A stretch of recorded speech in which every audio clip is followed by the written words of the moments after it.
యేసుక్రీస్తునామమున మీ అందరికి వందనాలు. ఇదైన వాక్య నిమిత్తము అపోస్తలుల కార్యములు 19వ అధ్యాయం 4వ వచనము. అందుకు పౌలు, యోహాను తన వెనుక వచ్చినందు అనగా యేసునందు విశ్వాసముంచవలెనని ప్రజలతో చెప్పుచు మారు మనసు విషయమై బాప్తిస్మిచ్చినని చెప్పాను. దేవునికి స్తోత్రం. Hallelujah, hallelujah, hallelujah. Good morning, have a nice day, praise the lord, shalom, maranatha. మీ అందరికీ ప్రత్యేకమైన వందనాలు తెలియజేస్తున్నానండి. దేవుడు మనకిచ్చినటువంటి మంచి దినము కొరకే దేవుని స్తుతిస్తూ, దేవుడు ఇంకా మనకు అనేకమైన మంచి దినాలు అనుగ్రహించాలని ఆశించడంలో తప్పేం లేదు. మంచి దినాలు కొన్ని వచ్చిన తర్వాత దేవుడు మనల్ని ఈ లోకంలోంచి పక్కకు జరిపేటువంటి దినం ఒకరోజు వస్తుంది. ఇక తర్వాత మంచి దినాలు లేవు, చెడ్డ దినాలు లేవు. ఆయనతో పాటు ఉండేటువంటి మరుగైపోయినటువంటి దినాలే ఈ మంచి దినాల్లో. లేకపోతే మంచి దినాలు కాని దినాల్లో మంచితనాన్ని అనుభవిస్తూ ముందుకు సాగడానికి, మంచిని అనుభవిస్తూ, దైవికమైన మంచిని అనుభవిస్తూ ముందుకు సాగడానికి ప్రభు సాయం చేయనుగాక. దినములు చెడ్డవి అంటే, దినములు చెడ్డవి అంటున్నప్పుడు ఉదయమైనా, సాయంకాలమైనా, మధ్యాహ్నమైనా, ఏ పూట అయినా కానీ, ఏ గంట మంచిది అంటే చెప్పలేము. అంటే దాని అర్థం రాహుకాలాలనో, లేకపోతే ఆ కాలాలనో, ఈ కాలంలో యమగండమనో, ఆ గండమనో ఇవన్నీ మనకు వర్తించే అవకాశం లేదు. శుభ గడియలంటూ ఏ లేదు, మంచి రోజు అనేదంటూ ఏమీ లేదు. మనుషులందరూ ఏదో అనుకుంటారు, పలానా రోజు మంచి రోజు, పలానా రోజు చెడ్డ రోజు అనుకుంటున్నారు. దేవుడు అనుగ్రహించిన దినాన్ని రిసీవ్ యాజ్ ఇట్ ఈస్, అంతవరకే. కానీ మళ్ళీ దాన్ని డివైడ్ చేయొద్దు. ఈరోజు మంచి రోజో కాదో, మరి నిన్న మంచి రోజో పోనీ బాగానే ఉందండి. ఒకవేళ టెంపరేచర్లో తేడా ఉంటే ఉండొచ్చు. నిన్న 39-40 ఉన్నది, ఈరోజు ఒకవేళ 41 పెరగవచ్చు, లేకపోతే ఇంకా తక్కువ ఉండొచ్చు.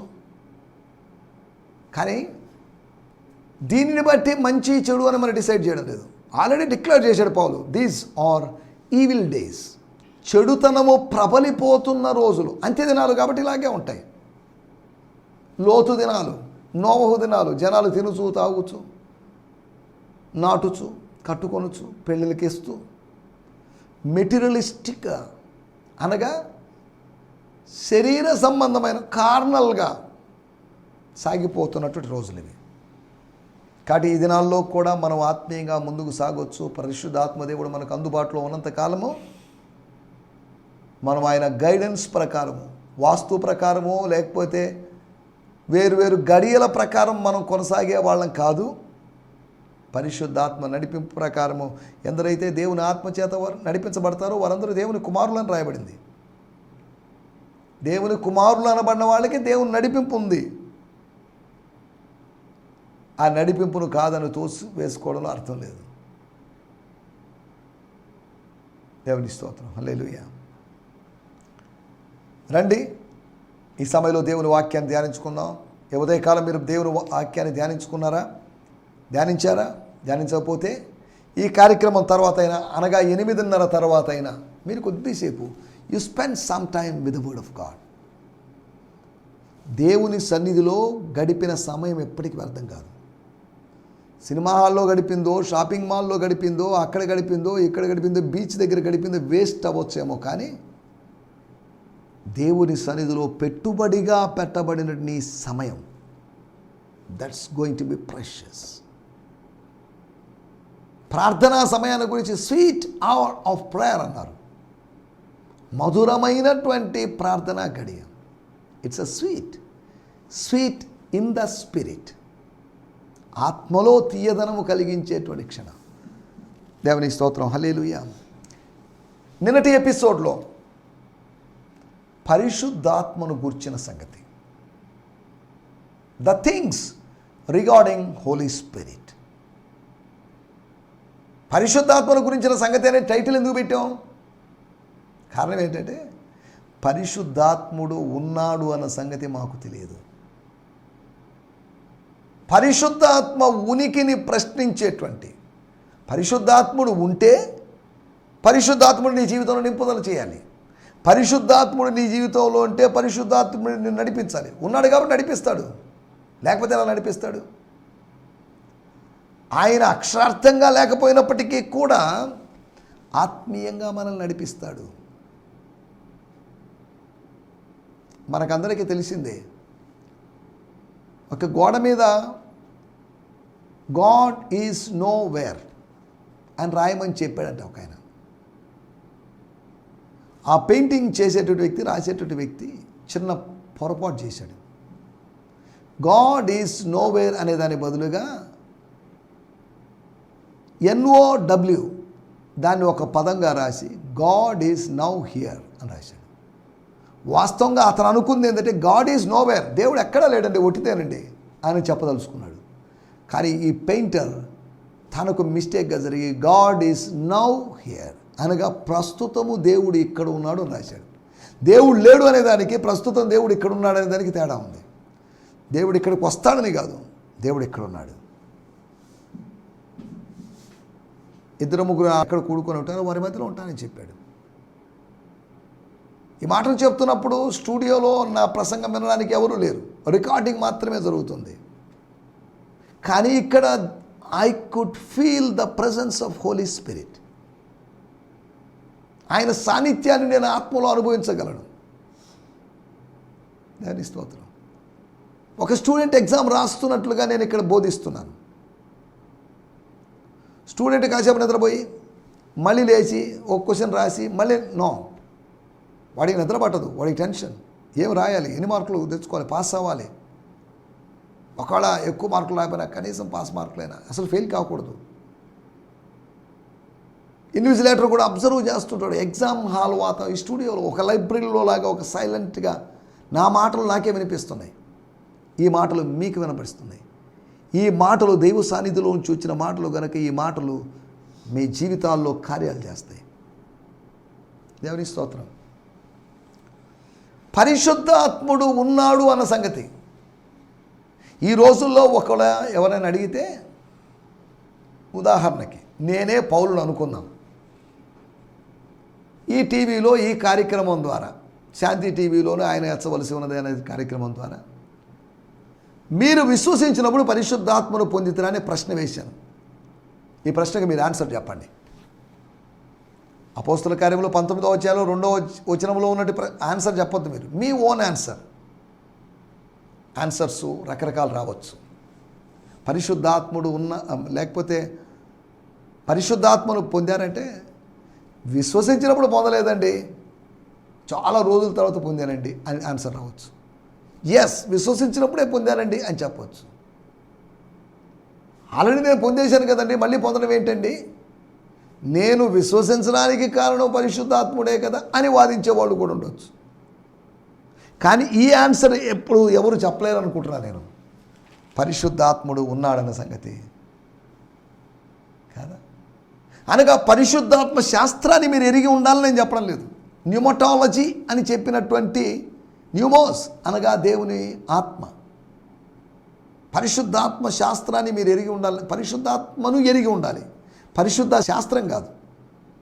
శాస్త్రం ఎరిగి ఉంటే మంచిదే. శాస్త్రం ఎరిగినప్పటికీ శాస్త్రము బోధించే వ్యక్తిని ఎరగకపోవచ్చు. మనం బైబిల్ చదువుతున్నాం, బైబిల్ రాయబడ్డానికి కారణమైన వ్యక్తి, దానికి ప్రేరణ కలిగించినట్టు వ్యక్తి, దైవావేశము కలిగించినట్టు పరిశుద్ధాత్మను మనము ఎరిగి ఉండకపోతే దాంట్లో అర్థం లేదు. మనం ఎరిగి ఉండాలి ఆయన్ని. దేవుని స్తోత్రం. We should know him. ఆయన ఎరిగి ఉండాలి. మనము ఎరుగని వాళ్ళు ప్రపంచంలో బోల్డ్ మంది ఉన్నారు. మనకు చాలామంది ఎమ్మెల్యేలు తెలియదు, ఎంపీలు తెలియదు. వాళ్ళ పేర్లు తెలిసినంతవరకే కానీ, వాళ్ళ ఇంటి పేర్లో లేదా ఊళ్ళు తెలిసేమో కానీ వాళ్ళు మనకు వ్యక్తిగతంగా తెలియదు. పరిశుద్ధాత్మ దేవుణ్ణి మనం వ్యక్తిగతంగా ఎరిగి ఉండాలి. ఎవరో చెప్పిన నాలెడ్జ్ ద్వారా కాదు మనం తెలుసుకోవాల్సింది, సెకండ్ హ్యాండ్ నాలెడ్జ్ ద్వారా కాదు మనం తెలుసుకోవాల్సింది. నీకంటూ ఫస్ట్ హ్యాండ్ నాలెడ్జ్ ఉండాలి. మా తాత చెప్పాడండి, మా అవ్వ చెప్పిందండి, మా అమ్మ చెప్పిందండి, నో. స్తోత్రం. ఇవన్నీ second hand knowledge. First hand knowledge వీళ్ళకి. అప్పుడు పౌలు గారు పరిశుద్ధాత్మను గురించి ఒక ప్రసంగం చేశాడు కాదు. ఏమయ్యా బాబు, యోహాను సువార్త 14 వచ్చాయి, 15 వచ్చాయి, 16 వచ్చాయి, చదవలేదు మీరు? యోబేల్లో ఏం చెప్పండిదో మీకు తెలీదా అని ఇవే మాట్లాడలేదు. ఒక అనుభవం అనేది శాస్త్రంలాగా వివరిస్తే, శాస్త్రంలాగా పఠిస్తే, అధ్యయనం చేస్తే, వ్యాఖ్యానిస్తే వచ్చేది కాదు. ఆ అనుభవము నా ఆత్మలో ఆవిష్కరించబడాలి, నా ఆత్మకు అవగతం కావాలి, నా ఆత్మలో అవగాహన కలిగించబడి ఉండాలి. సరే, దేవుని స్తోత్రం. పరిశుద్ధాత్మను గురించిన సంగతి అంటున్నప్పుడు నిన్నటి ఎపిసోడ్లో మనం ఆయన పలికించే సంగతి, ఆయన మాట్లాడించగలడు. మూగవాడిని కాకపోయినా, నత్తివాడిని కాకపోయినా, నోటి మాంద్యం లేకపోయినా మాట్లాడలేని పరిస్థితి కొన్నిసార్లు. అనగా నీరసం వల్ల అని కాదు, ఏం మాట్లాడాలో తెలియదు. ఆ గడియలో మీరు ఏం మాట్లాడాలో మీరు వరి కావాల్సిన అవసరం లేదు, మీరు చింతింపకుడి. మీకేం కావాలో పరిశుద్ధాత్ముడు అనుగ్రహిస్తాడు. ఆయన పలికించేటువంటి సంగతి, ప్రభువే పలికించువాడు, ప్రభువే కదిలించువాడు, ఆయన కుమ్మరించబడేటువంటి సంగతి. వర్షధారగా రావా యేసయ్యా అని భక్తుడు పాట పాడాడు. వర్షంలాగా పరిశుద్ధాత్మ దేవుడు మనల్ని కమ్ముకుంటాడు, మన మీద కురుస్తాడు, మన ఆత్మలో కురుస్తాడు. దేవుని స్తోత్రం, హల్లెలూయా. మూడోది నింపే సంగతి, పరిశుద్ధాత్మని యొక్క ఫిల్లింగ్ ఎక్స్పీరియన్స్. నాలుగోది ఆయన నడిపించేటువంటి సంగతి. ఎరిగి ఉన్నారా? ఆయన కుమ్మరింపు గురించి, అంతేకాకుండా ఆయన పలికించేసిన సంగతి. అవునండి, నాకు కూడా కొన్నిసార్లు అనుభవం జరిగిందండి. నేను మాట్లాడలేదు, నేను రాసుకున్న ప్రసంగంలోంచి కాదు, ఏదో దేవుడు వేరే మాటలు ఇచ్చేశాడు, నా ద్వారా ఆయన మాట్లాడించాడండి అని చెప్పే సాక్ష్యాలు చెప్పేవాడు ఉన్నారు. ఆయన పలికించే సంగతి, ఆయన కుమ్మరించబడేటువంటి సంగతి, ఆయన నింపే సంగతి. నీ ఆత్మరాతి బాణను, నీ ఆత్మ మట్టి ఘటాన్ని శ్రేష్టమైన ద్రాక్షారసముతో నింపగలిగిన దేవుడు, ఆయన నడిపించేటువంటి సంగతి. వీటి గురించి మనం నిన్నటి ఎపిసోడ్లో మనం ఆలోచించాం. ఈ సమయంలో రండి మన ధ్యానం నిమిత్తమై అపోస్తుల కార్యములు 19వ అధ్యాయము 4వ వచనం, book of acts 19th chapter verse 4. అందుకు పౌలు, యోహాను తన వెనుక వచ్చు అని ఎందు అనగా యేసును విశ్వాసం ఉంచవాలని ప్రజలతో చెప్పుచు మారు మనసు విషయమై బాప్తిసం ఇచ్చారని చెప్పాను. హలో, యోహాను బాప్తిసం మీరు తీసుకున్నారండి, బాగానే ఉందండి. కానీ యోహాను గురించి ఒక విషయం చెప్తున్నా. 19వ అధ్యాయం 4వ వచనం నేను చదువుతున్నాను. Paul said, John's baptism was for those who were turning from their sins. The Aramaic can be translated, John's baptism was a baptism of grace to the people. అది కృపా బాప్తిజము, కృప కొరకైన, కృప ఇవ్వబడ్డం అనేటువంటి కృప కొరకు, లేదా మారు మనసు అనేటువంటి కృప కొరకు అనుగ్రహించబడే బాప్తిజం అని అరామిక్లో తర్జుమా చేయబడింది. And he taught you to believe in and follow the one who was coming after him, Jesus the anointed one. The Aramaic is, they spoke tongue by tongue and gushed out prophecies. అది 7వ వచనంలో. ఇక్కడ Fలో రాయబడింది foot నోట్లో. The anointed one or Messiah is found only in the Greek is simply Jesus. ఇక్కడ రాయబడింది చూడండి, 19వ అధ్యాయము 4వ వచనములో, యేసునందు విశ్వాసం ఉంచవలని ప్రజలతో చెప్పుచు. యేసునందు అని ఉంది, ఇన్ జీసస్ అని ఉంది. కానీ అరామిక్లో ఏం రాయబడింది? అనాయింటెడ్ వన్, అభిషక్తుడైనటువంటి మెస్సియా అయినటువంటి యేసునందు విశ్వాసం ఉంచవలని ఉందట. గ్రీకును బేస్ చేసుకొని మన తెలుగు బైబిల్ తర్జుమా చేయబడింది. అరామిక్లోంచి తర్జుమా చేసినప్పుడు ఇలా ఉంది. అందుకు పౌలు, యోహాను తన వెనుక బొచ్చువాని యందు అనగా యేసునందు, అనగా అభిషక్తుడైనటువంటి మెస్సియా అయిన యేసునందు విశ్వాసం ఉంచవలని ప్రజలతో చెప్పుచు. చాలండి. వాడుక భాషలో మనం చదువుకుందాం. 19వ అధ్యాయం 4వ వచనం. పౌలు యోహాను మారు మనసునకు సంబంధించిన బాప్తిస్మం ఇచ్చాడు. అతడు తన తర్వాత రానున్న వారిని అంటే యేసును నమ్మమని ప్రజలకు బోధించాడు కదా అని అన్నాడు. ఏం చెప్పాడు? యేసును విశ్వాసం ఉంచండి. Believe in Jesus.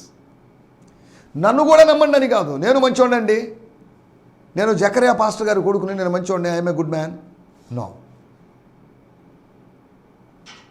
యోహాను సువార్త 14వ అధ్యాయంలో దేవుని యందు విశ్వాసం ఉంచుతున్నారు. బాగానే ఉంది, it's good, it's not a mistake, it's not wrong. నా యందును విశ్వాసం ఉంచండి అనగా దేవుని యందు విశ్వాసం ఉంచుతున్న వారులారా, దేవుని కుమారుడైన యేసునందు విశ్వాసం ఉంచండి. నేను దేవుడు ఒకటే, దేవుని కుమారుడు దేవుడు ఒకటే, యెహోవా దేవుడు యేసు ప్రభు ఒకటే అని చెప్పడం. నా యందును విశ్వాసం ఉంచండి. శిష్యులు అడుగుతా, ఎవరయ్యా నువ్వు? నీ యందు విశ్వాసం, యెహోవా దేవుని యందు విశ్వాసం ఉంచడం అంటే దానికి అర్థం ఉంది, కానీ నీ యందు విశ్వాసం ఉంచడం ఏంటి అని వాళ్ళు ప్రశ్నించలేదు. స్తోత్రం. యోహాను చెప్తున్నాడు, నా వెనకాల వచ్చు యేసు, ఆయన యందు నమ్మకం ఉంచుతారు. నో, ఆయన బోధలు మంచివే కానీ నమ్మకం ఉంచొద్దు అని కాదు.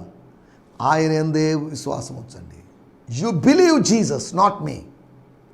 సేవకులంగా మేము చెప్తున్నాం, మీరు మమ్మల్ని నమ్మాల్సిన అవసరం లేదు అంటే వెంటనే మేము పాత నిబంధనలోకి వెళ్ళిపోయి 2వ దినవృత్తాంత గ్రంథం 20వ అధ్యాయంలో ప్రవక్తలను నమ్మిన ఎడల కృతార్థులు అవుదురు, ప్రవక్తలను నమ్మండి అని కొంతమంది బోధిస్తున్నారు. మాటలోనూ క్రియలలోనూ శక్తి కలిగిన ప్రవక్త యేసే. ఈ రోజుల్లో ఉన్నబడినటువంటి ప్రవక్తలని చెప్పబడిన వాళ్ళు చాలామంది నకిలీ ప్రవక్తలుగా ఉన్నారు. ఫాల్స్ ప్రాఫెసీస్ చేస్తున్నారు, డబ్బు కోసం ప్రవచిస్తున్నారు. చాలా మెయిల్స్ నాకు వస్తుంటాయి. ఆ మెయిల్స్లో ఏదో ఒక ప్రవచనం చెప్పి, నేను దర్శనంలో పలానా చూశాను, మీకు ఇంకా అనుదినము ప్రవచనాత్మకమైన మాటలు కావాలంటే సో ఏ సీడ్, ఒక విత్తనాన్ని విత్తండి, ఒక $100 పంపించండి, $200 పంపించండి, $300. ఇదొక బిజినెస్ అయిపోయింది. ఉచితముగా పొందితిరి, ఉచితముగా ఇయ్యుడి. నేను వెలపెట్టి ప్రవచన వరం కొనుక్కోలేను, నేను వెలపెట్టి స్వస్థత వరం కొనుక్కోలేను, నేను వెలపెట్టి లేకపోతే ధనాన్ని చెల్లించి లంచం ఇచ్చి ఎవరి దగ్గర నుంచి వరాన్ని నేను కొనుక్కోలేను. డబ్బుతో ఏదైనా చేయొచ్చు అనుకుంటారు. నో, డబ్బుతో ఏమీ మనం చేయలేము. డబ్బుకు పరిమితులు ఉన్నాయి, కానీ దేవునికి పరిమితులు లేవు. స్తోత్రం. ఇక్కడ రాయబడిన మాటలు, మన టైటిల్ చూడండి, యేసును హెచ్చించినవాడు. The one who honoured Jesus, the one who increased Jesus, the one who elevated Jesus. యోహాను గురించి రాయబడిన మాట. అరణ్యములో కేకలు వేయుచున్నవాని స్వరం. అరణ్యములో కేకలు వేస్తున్నాడు ఒక ఆయన యోహాను అని మీరు చెప్తున్నారు, బాగానే ఉంది. యోహాను ఏం చెప్పాడో తెలుసా? యేసునందు విశ్వాసం ఉంచాలని చెప్పాడు. His message is believe in Jesus.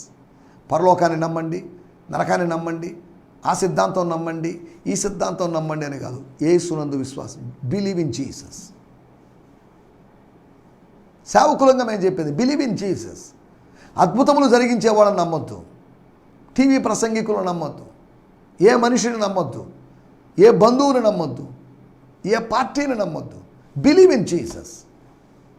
యేసునందు విశ్వాసం ఉంచవాలని యోహాను చెప్పాడు. ఆయన ఏదో ఉంచాల్సినటువంటి విశ్వాసాన్ని గురించి ప్రస్తావించాడు. ఆయన యందు మనము విశ్వాసం ఉంచదగినవాడు, నమ్మదగినవాడు ఆయన మాత్రమే. ఆయన ఏదో విశ్వాసం ఉంచండి అంతే, దట్స్ ఆల్. దేవుని స్తోత్రం, హల్లెలూయా.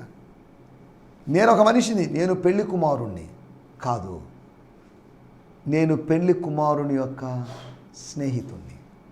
I'm just a friend of that great braid groom.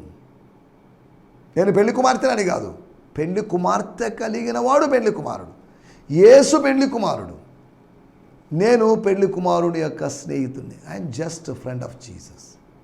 4 రోజులు పరిచయం చేసి నేను వెళ్ళిపోతాను, కానీ ఆయన మీతో ఎక్కువ రోజులు ఉంటాడు. ఆయన ఆత్మ మీతో ఎల్లప్పుడూ ఉంటాడు. దేవుని స్తోత్రం, హల్లెలూయా. మనం ఆలోచిస్తున్న విషయాలు. నంబర్ 1, యోహాను ఏం చేశాడు? యేసును ఏ విధంగా హెచ్చించాడు? ఒకటి, నంబర్ 1, యేసును విశ్వాసం ఉంచమని చెప్పడం ద్వారా యేసును హైలైట్ చేశాడు. సెయింట్స్ను విశ్వసించమని కాదు. క్యాథలిక్ సోదరులు 365 రోజులకు కావలసిన ఒక్కో సెయింట్లను పరిశుద్ధులను విశ్వసించడానికి కాదు, యేసును పరిశుద్ధులనుగా మార్చగలిగినటువంటి యేసును మాత్రమే మనం విశ్వసించాలి. దేవుని స్తోత్రం, హల్లెలూయా. ఒకటి, యేసునందు విశ్వాసం ఉంచాలని చెప్పి ఉన్నవాడు. రెండో విషయాన్ని నేను మీకు జ్ఞాపకం చేస్తాను. మత్తయి సువార్త 3వ అధ్యాయం 2వ వచనం. పరలోక రాజ్యం సమీపించి ఉన్నది. మారుమనసు పొందుటకు. చాలండి. ఏం సమీపిస్తుందంట?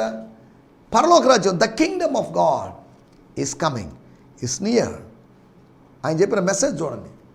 ఆయన ప్రసంగం పెద్ద ప్రసంగం ఏం కాదు, పాయింట్లతో కూడుకున్నటువంటి హోమోలిటికల్గా ఉన్నటువంటి ప్రసంగం కాదు, మంచి రెఫరెన్సులతో కూడుకున్న ప్రసంగం కాదు. Heavens kingdom is about to appear. You should, so you had better keep turning away from evil and turn back to God. Heaven's kingdom, the kingdom realm of heaven, the word heaven is found 238 times in New Testament and hell 23 సార్లు. హెల్ అనే మాట, నరకం అనే మాట 23 సార్లు కనిపిస్తుందంట. కానీ haven అనే మాట 238 సార్లు. నరకము అని చెప్పబడిన దానికన్నా 10 రెట్లు అధికంగా పరలోకాన్ని గురించిన ప్రస్తావన పరిశుద్ధ గ్రంథంలో ఉంది అని ఇక్కడ ఫుట్ నోట్లో ఇచ్చారు. హెవెన్స్ కింగ్డమ్, పరలోక రాజ్యము ప్రత్యక్షం కాబోతుంది. పరలోక రాజ్యం దిగి రాబోతుంది. పరలోక రాజ్యం బయలుపరచబడబోతుంది. అనగా క్రీస్తు యొక్క రాజ్యాన్ని గురించి, ఆయన రాజ్యాన్ని గురించి చెప్పాడు. తన రాజ్యం, తన మినిస్ట్రీ గురించి, తన కుటుంబం గురించి చెప్పలేదు. ఈ రోజులో మనం చెప్పుకుంటే మా ఇల్లు, మేమెవరో తెలుసా, మా కులం ఏంటో తెలుసా, మా ఊరేదో తెలుసా అని మాట్లాడతాం. కానీ బాప్తిజం ఇచ్చి యోహాను చేసిన పని ఆయన రాజ్యాన్ని ప్రస్తావించాడు. ఒకటి, ఆయనను ఉంచవలసిన విశ్వాసం గురించి చెప్పాడు. రెండోది, ఆయన రాజ్యాన్ని గురించి ప్రస్తావించాడు. His kingdom, not my kingdom. ఆయన రాజ్యము భూలోక సంబంధమైనది కాదు.